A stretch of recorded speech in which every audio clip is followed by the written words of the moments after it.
And my second uncomfortable question is this. Well, if there's anything right about my first uncomfortable question, well, should there be further elements to this can-kicking exercise? Should we be all assuming that, well, of course there'll be a COP27 at Cairo and then a COP28 and so forth. Is that also now potentially part of the problem rather than of the solution?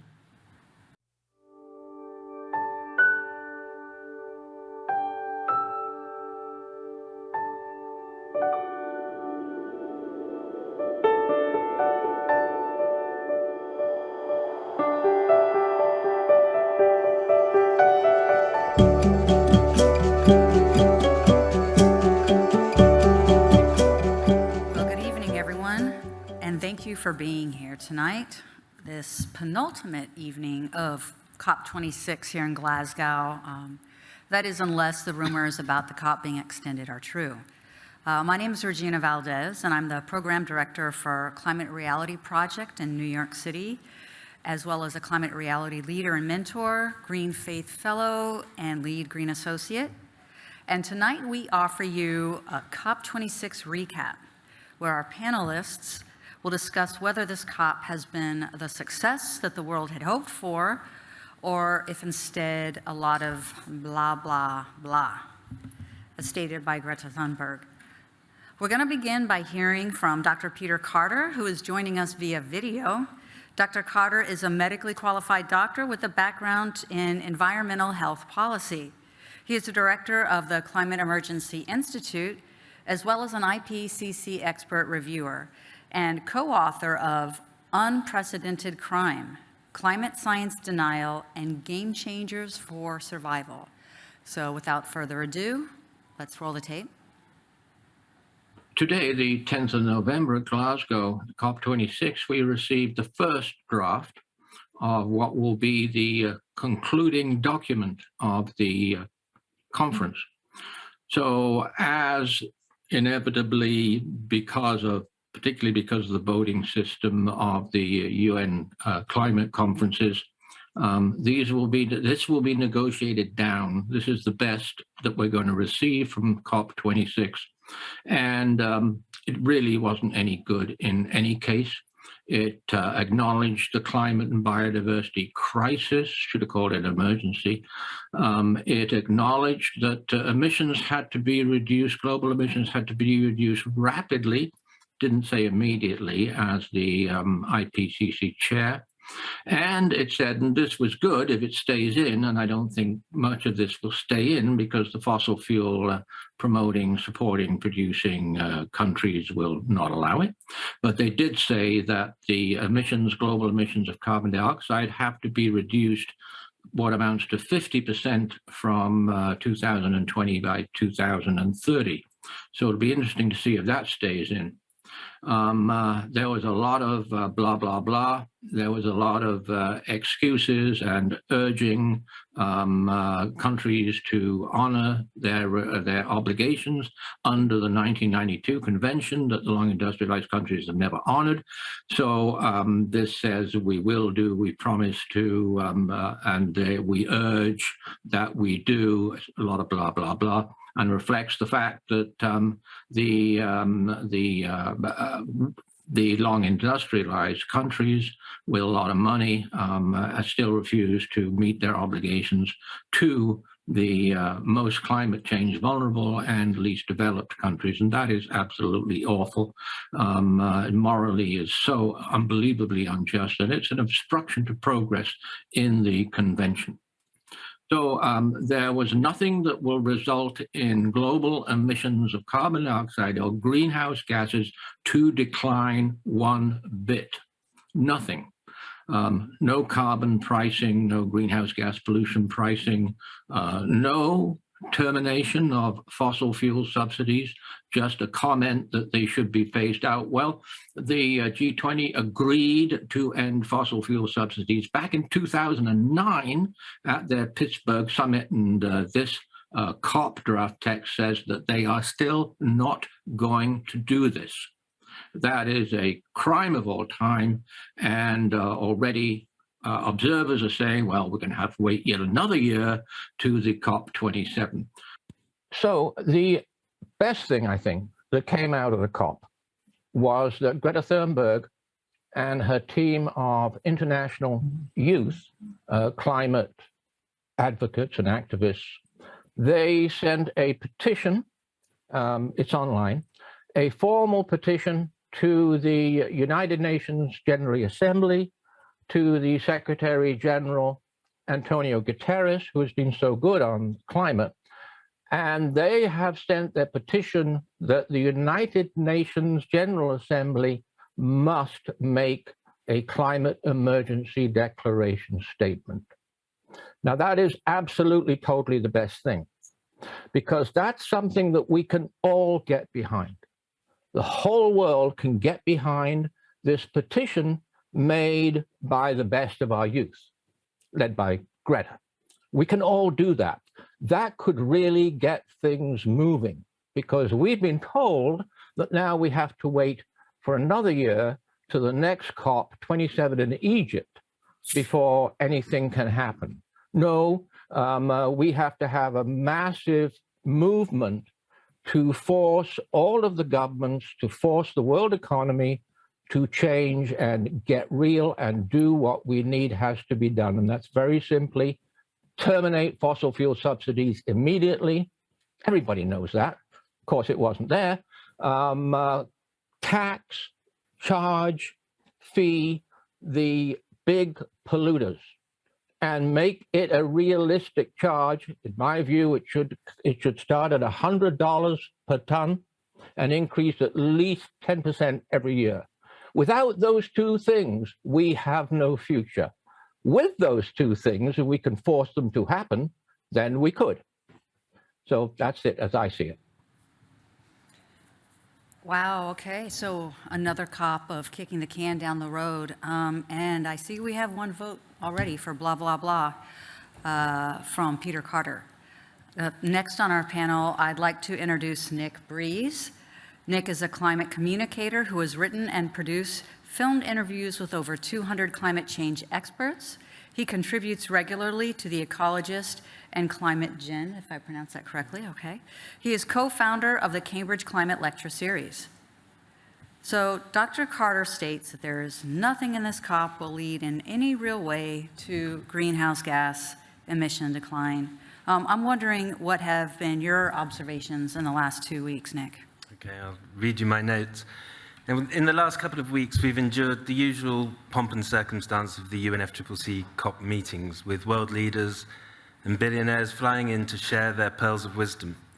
The trouble is that emissions are still going up. The largest polluters are consuming what remains of carbon budgets that tell us what we can burn to stay within the boundaries of the Paris Agreement, leaving very little for the poorest countries, many of whom are facing the worst impacts of climate change even today. Promises made over the last decades have been routinely broken, meaning that trust has evaporated from the COP process. The least developed countries or most affected people and areas are being sacrificed first to satiate the appetites of us in the high-consuming nations. The fingerprint of climate change can now be found in every region of the world, and the extremes are coming at us on an exponential trajectory. A growing number of us now realize that we are all equally at risk and that wealth is an unreliable buffer to extreme climate impacts. It is now confirmed that the snow cover of the European Alps is beyond saving and will be gone this century. The Greenland ice sheet, even if we hold to the Paris 1.5 degrees C, is beyond its threshold of viability. The loss of Arctic sea ice is a huge weather-destabilizing threat that could cripple global food production, which in turn is directly related or correlated to conflict. Our attitude towards climate migrants is that they pretty much disgust us and should be left to die. We are intelligent but not wise, facing this huge cataclysmic threat. The COP itself is fronted by world leaders who like the photo opportunities but shirk the responsibilities of the offices they hold. The incumbent UK government is truly a leader in double-speak, claiming to be acting in our best interests while actually throwing our collective safety under the fast-moving bus. And many other nations are no better. Among the comments I've heard from the science and academic community this week have been, if we don't fix the climate issue, it literally means the end of our civilization. Another one said, we're going to hell in a handcart. Just last night, a former White House advisor said to me after a glass of wine, "We are fried." While the former UK government science advisor said twice this week on the record, "If we don't save the Arctic, we are cooked." And given the Arctic is past its own tipping point, that means we have to intervene. The underlying truth here is that the COP is not going to save us. The anger palpable in the streets is justified because the expectation gap is large. We are witnessing the agency with which we entrust to our leaders passing back to the people. We can no longer outsource the work of living within our planetary boundaries and restoring our planet. In conclusion, the £250 million spent on policing this event could have been better used to develop citizens' assemblies at the local, national, and international level. Because after 26 years of climate policy failure, more than that really, emissions are still rising, and we need to find another way. Indeed, we do. So I have another vote for blah, blah, blah, it seems. Okay, so far, I'm seeing a trend. Thank you so much, Nick. And now I'd like to introduce Paul Beckwith. Paul is a climate system scientist who was taught at the University of Ottawa in the Laboratory for Paleoclimatology, as well as at Carleton University. Paul is a well-known climate educator on YouTube with over 1,000 videos pertaining to climate science. So Paul, what are your thoughts on the last 2 weeks here at COP? Well, extreme weather events are increasing in frequency, severity, and duration around the planet. And they're occurring, we're getting severe events occurring in places where they never occurred before. And the Arctic was mentioned. That's the root cause. The great warming of the Arctic has upset the balance of heat on the planet, of how heat is transported from the equatorial regions to the poles via the oceans and atmosphere.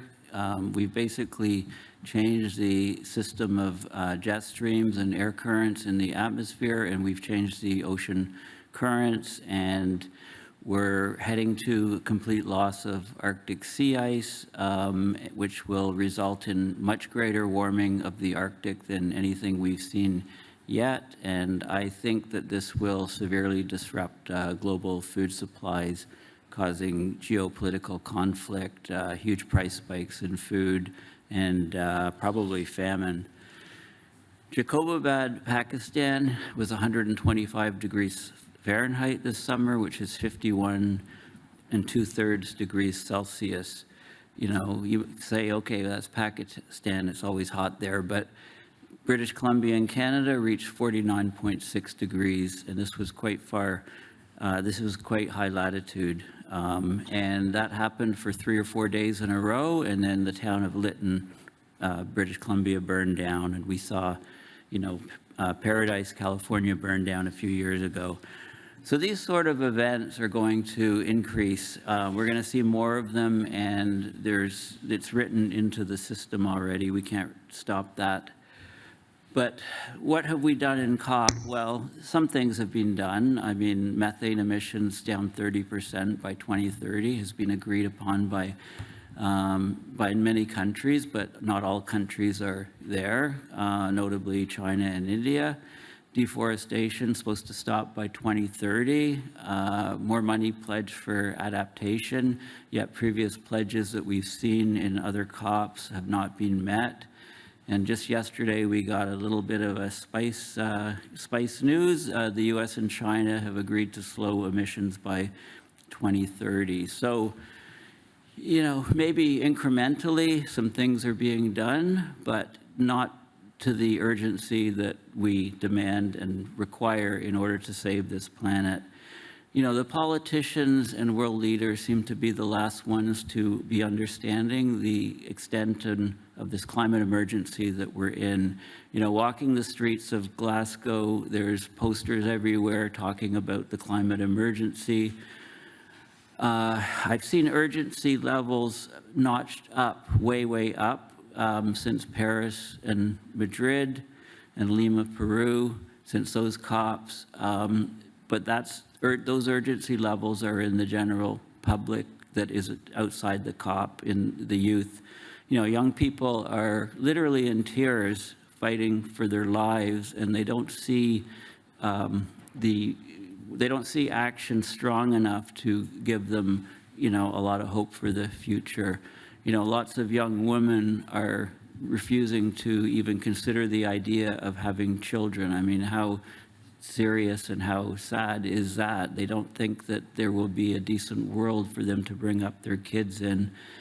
And as Peter and Nick said, as long as greenhouse gases continue to climb exponentially in the atmosphere, and as long as our governments continue to subsidize the fossil fuel industry, and as long as we have meetings, COP meetings, where there's actually more fossil fuel lobbyists in the blue zone than there are delegates of any other country, then, this is the house is rigged, if you like.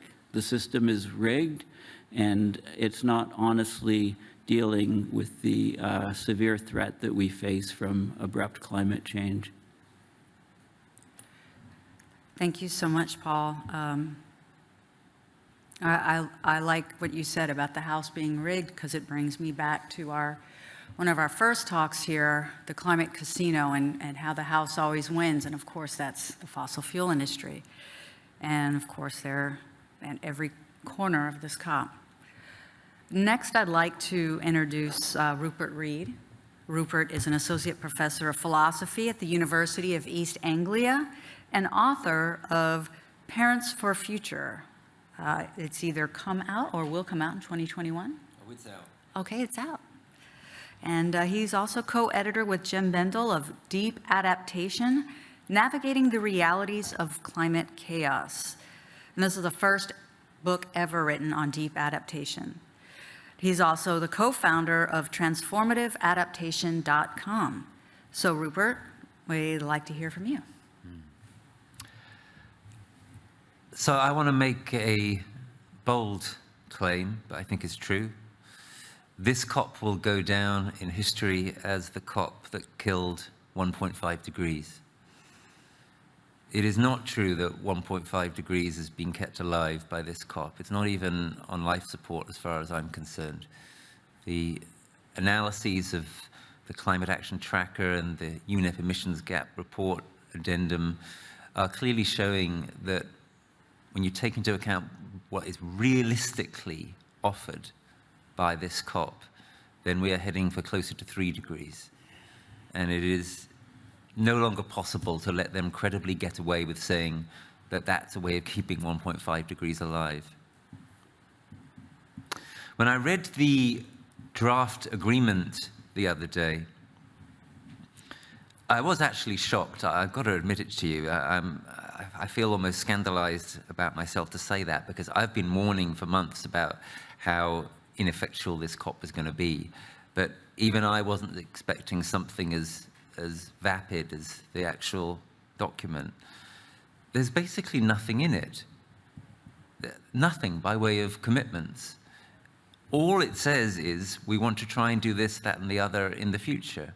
It is simply an exercise in kicking the can down the road. That's it.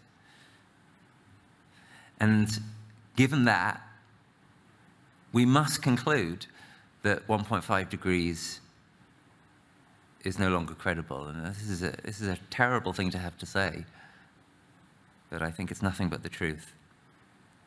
So, because of the recalcitrance of a substantial number of countries, COP26 has failed us, and it has failed our children who are left begging for their lives.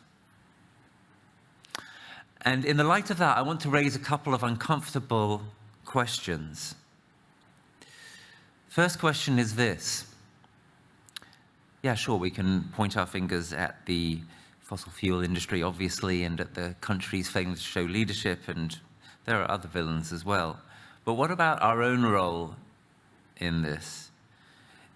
Does it actually make sense to be part of a process which is so direly off the pace? Are those of us who have been strong critics of this COP, of the COP process, of the recalcitrance of those countries and so forth, are we nevertheless in some sense legitimating the process by way of being here, even as we sit here in this press conference? I'm not honestly sure what the answer to this question is, but it seems to me that we have reached the point where we need to ask a question like that. We have reached a point where we need to no longer assume that taking part in this can-kicking exercise actually makes sense. And my second uncomfortable question is this. Well, if there's anything right about my first uncomfortable question, well, should there be further elements to this can-kicking exercise? Should we be all assuming that, well, of course there'll be a COP27 at Cairo and then a COP28 and so forth. Is that also now potentially part of the problem rather than of the solution? Should there be more COPs? It will be said in response, but look, I mean, the COP process may be dire, but it's better than having no process at all. And it does at least supply some kind of legitimacy in international law to claims from protesters in courts and so forth. But what I'm saying is we have to make an honest assessment. Do the benefits at this point actually outweigh the costs? Would it be better to say, it's not 1 minute to midnight, it's not midnight, it's 5 past midnight. The COP system has failed. Arguably, it was designed to fail. It never had any sanctions built into it, as, for example, the Montreal Protocol did. There was never any way of enforcing anything that's been happening these last 25 years. Should it actually carry on? So that's my second uncomfortable question. And now my conclusion. If you think that anything that I've said is true, then we must take the first steps of fully claiming our agency and no longer outsourcing it to governments and to a process who are clearly not intending to use it to save us. And what's the implication of that? Well, right here in Glasgow, we need to find some strong way of asserting that. We need to find some strong way of asserting that we recognize, I'm going to use a bit of sort of copy language here, that we recognize that it's 5 minutes past midnight, that we recognize, that we acknowledge that our governments are not planning to save us, and that we intend to take back the power that they have abdicated using.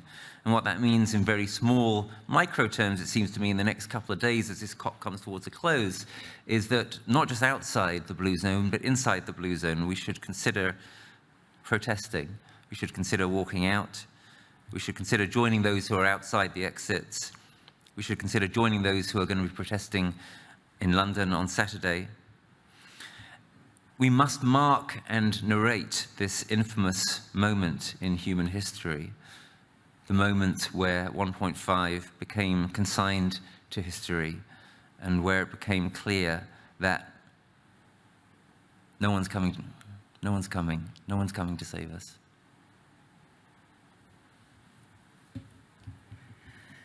Thank you for that sober assessment, Reed, and those, Rupert, and those questions that you ask are indeed questions I've been asking myself. And it's definitely very important to ponder upon. I, too, have been wondering if this is all one big charade that we're partaking in. And you mentioned mourning, and when I hear that word and I hear your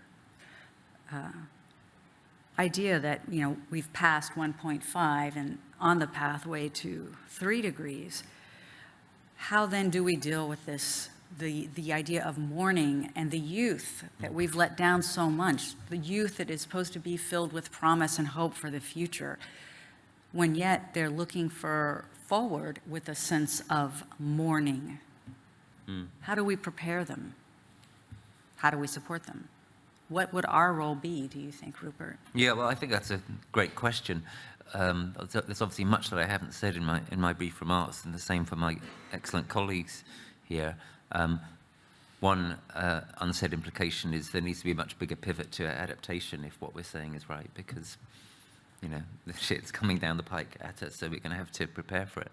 But another, as you say, is there's going to be a great deal of suffering of a psychological kind as well as of a more obvious physical kind as a result of the non-decisions being made here.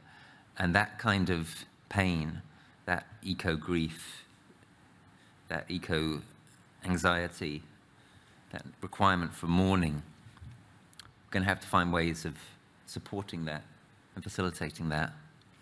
My own view is that that is actually now one of our best hopes also, that we could find some better way of going forward from the terrible state that we're in as a species right now, frankly.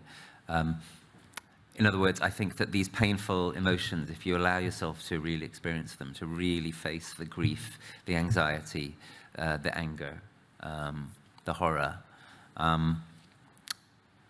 they give you an immense power. That power is what has fueled Extinction Rebellion. That power is what has fueled Greta. And I think we've only just started to really taste and feel that power. So if we're looking for hope in this desolate situation, I think the hope comes from precisely being willing to feel and go through that mourning process. Thank you, Rupert. Nick, I just wanted to, you had mentioned this former White House advisor who had shared with you, quote, "We are fried."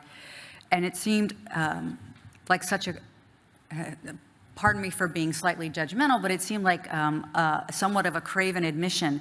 And I'm just wondering, how many people do you believe in the United States government, in the House, how many people actually know how serious the situation is, yet is keeping silent about it? Well, in terms of the US, I wouldn't have an idea, but in terms of the COP, I think I've had many candid conversations with people, and everyone is very downbeat and very resigned to the inaction that's taking place. And everyone's asking, what next? What else can we do? So I think, an adaptation, regeneration, these kinds of things now have to be looked at and accelerated, ramped up. And it'll be the agency, as been mentioned here, of individuals and organizations, communities that probably do it. So it'll be bottom up and not top down. It's really hard. This is such an all-encompassing travesty, and to really take in how much our leaders have failed us. It is tremendously grieving. It truly is. Paul, in regards to the science, I know that I've seen you quite a lot in the Arctic Pavilion, and one of the talks there, A Tale of Two Ice Sheets, particularly resonated with me, the Greenland ice sheet and the West Antarctic ice sheet. And the rapid heating and the acceleration of the ice, of the Arctic ice, is going to have grave consequences. And, the idea of people, climate refugees, losing their very homes is something that's quite real. And I'm wondering if you have any thoughts about that and Yeah, ideas. I think, as bad as we think things are right now, I think the climate is just, pardon my expression, but it's just getting warmed up. I mean, the extreme weather events, the catastrophes that it's throwing at us, these things that are so unexpected to people, and I have that in quotes, unexpected, this is just the beginning, okay? I mean, we still have ice up in the Arctic. When we have no ice in the Arctic, the temperatures will literally skyrocket in the Arctic. They will rapidly climb and further cause complete disruption of the ocean currents and atmosphere and the way heat is moved on the planet.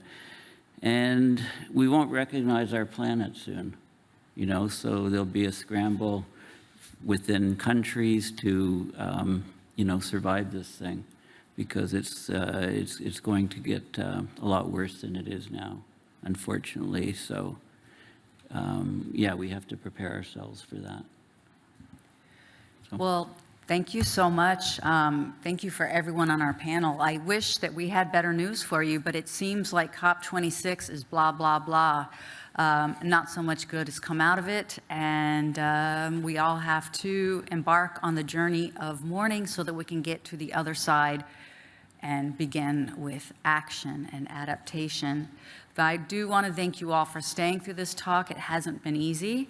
So thank you. Thank you for being here tonight.